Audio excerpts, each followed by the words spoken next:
Today I want to discuss the difference between a meal plan and following macronutrient guidelines, okay?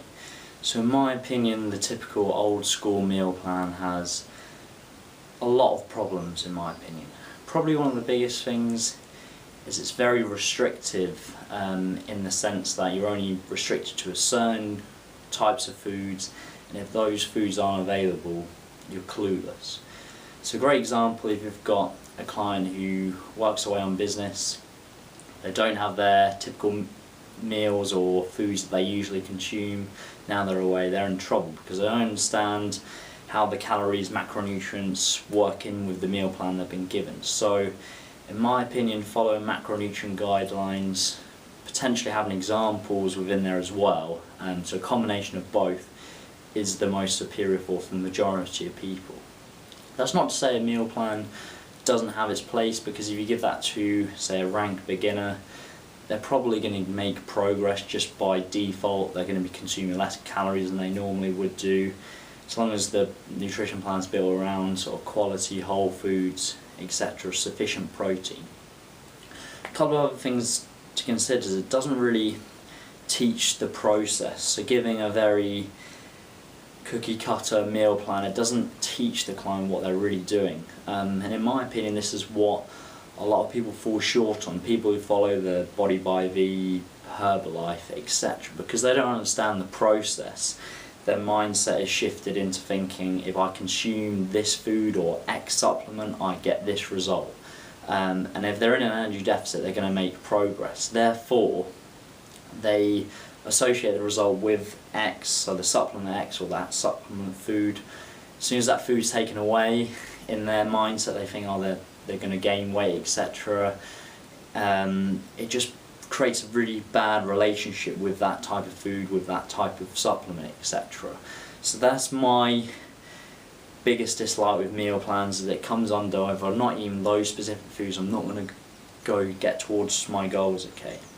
Another thing, it doesn't really add any flexibility or variety.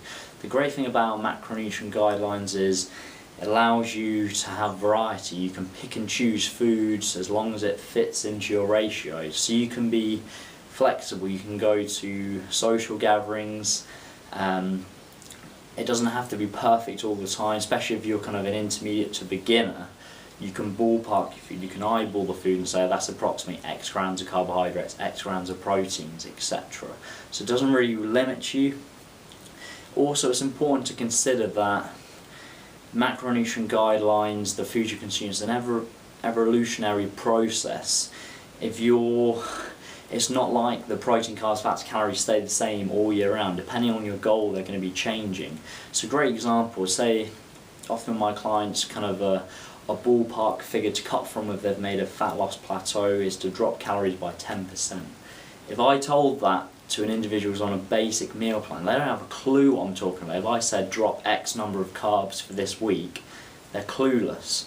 So having the macronutrient guidelines allows them to have a greater understanding of the actual numbers they're consuming. Then when we make changes, which is a pretty much mandatory requirement for you to get closer to your goals, if you're going to be trying to lose body fat on a cookie cutter plan, there's only so far you can go before you need to make changes. Another thing, like I just mentioned, kind of meals out, social occasions, you're very restricted on a meal plan. What, they don't have chicken and rice on the menu? Likely they don't. Again, you're kind of backed into a corner. It's not sustainable long term. Then you're going to stress out, you're going to go off the rails, binge, etc., and then you're back to square one again. So to conclude, the one thing I like to do is having macronutrient guidelines of protein, carbs, fats. I'll have a fibre figure, and the reason I have the fibre figure for a number of reasons, mainly one, digestion, but two, by default, to fit a fibre target you're going to have to fit some vegetables, some fruits within there. So I kind of kill two birds with one stone. Instead of necessarily having a fruit and vegetable target, I have the fibre target, and by default, as long as that individual's sensible, they're going to have to fit some fibrous vegetables, some fruit within their daily target, etc.